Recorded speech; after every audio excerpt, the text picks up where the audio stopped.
Hey guys, this is Josh. I just want to talk about prayer.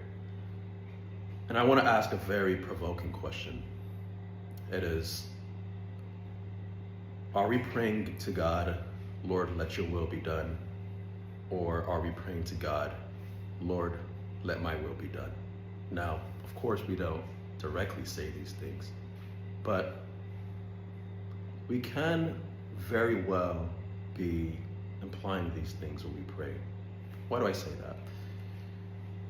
There was a time in my life where I found myself praying for things that I wanted, only things that I wanted.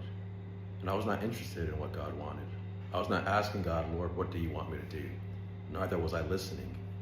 I was simply consumed with all the problems that I have and all the situations in my life.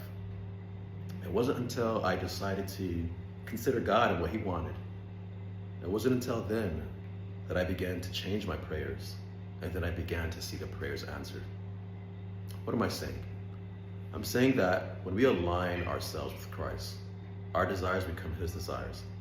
And since there are two in agreement, the prayers are answered almost immediately. It's quite amazing how quickly these prayers are answered. Sometimes these prayers aren't answered. Sometimes these prayers aren't answered because it's quite possibly God doesn't want it. It's not in His will. Or it may not be in His will right now, probably because we're premature or underdeveloped.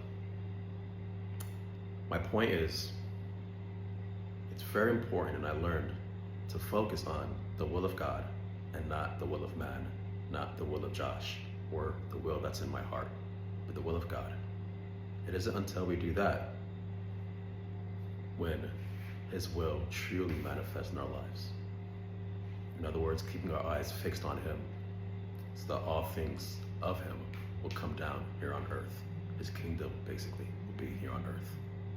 Hope this blessed you all. Peace.